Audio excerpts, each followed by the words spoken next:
We are now in a pandemic-induced recession here in the state of California. And while the new numbers came out today at 5.3% unemployment, that masks the reality of where the real unemployment rate is here today and ultimately will end up over the course of weeks and months. Again, 3.1 million have just applied for unemployment insurance. They're not all represented in that 5.3% unemployment rate number. These are sober and challenging times. Let me, though, just say from the outset, it is sobering to be talking about economic growth and economic recovery and unemployment numbers when we just had other numbers that came out today. 95 lives lost last night. That's the highest number that we have recorded since this pandemic began.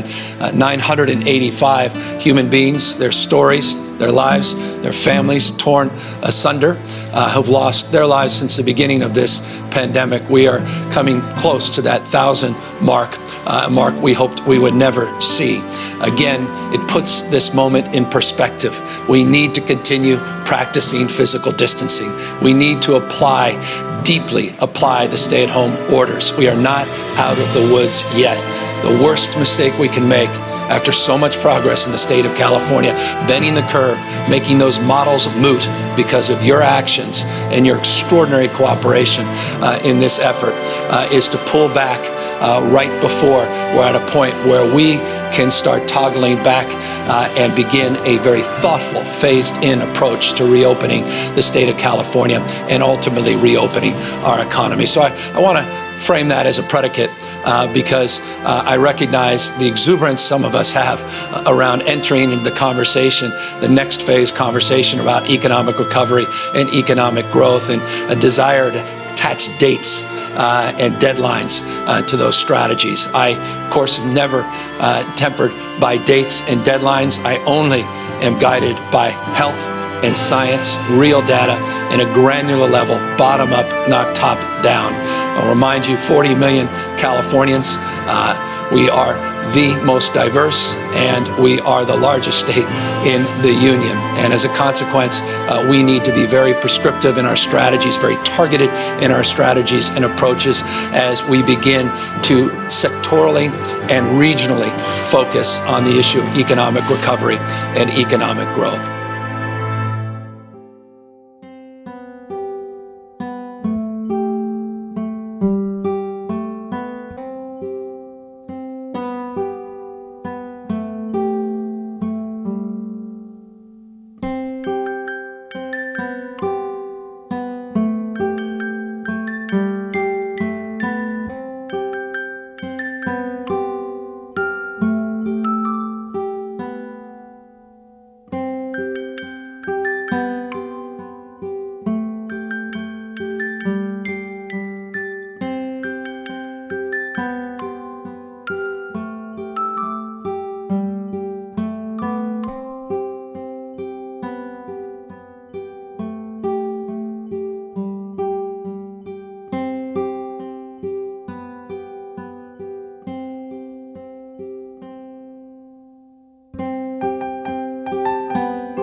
Why did you organize this rally? Boring question first. Boring question. Well, you know, I am a Trump supporter. We are supporting our president, regardless of what our governor is telling us to do.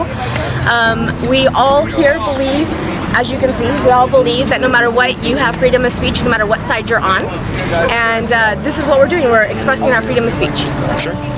What would you say to people in the area that aren't really familiar, or maybe feel like they're alone? They haven't connected with your page. Because I know a lot of people are surprised to find out how many Trump supporters there are in the area. So with a group like this and the draw, what would you say to people that are surprised by that? Research. Really do research. Research on your president, research social media for just his name in general. You'd be surprised how many groups and pages are actually out there. Sure. My page, the Conservative Rally Girl Val, it's got a lot of people that actually interact with each other, and they share stuff from other groups. There's quite a few groups out there. I would say thousands. So just any positive groups that can connect with people in their area. Great, great. And I was looking at the discussion on Facebook. Was there any takedowns or anything like that? Did Facebook kind of fight you with any posts or anything? They did a little bit of restriction on my shares. They stopped me at 100 shares, but I think people were screenshotting and were able to still get the word out, which has been amazing. We had over 200 vehicles here today. Great, great. Anything to say to like the California Republican Party? Are they doing a good job? What would you? No? California GOP sucks. I used to be a delegate on the GOP. They need to get on board. They need to support their president. They need to have a voice. They need to stop hiding behind the shadows and stop worrying about what money's coming in and who they're pleasing, and they need to do it for the people. Work for the people. Sure, sure. Anything else? Trump 2020, baby. Perfect. All right, thank you so much. Conservative Rally Girl Val. Make sure you guys like me and follow me on Facebook for the next events here in Southern California. Love you guys. Got it.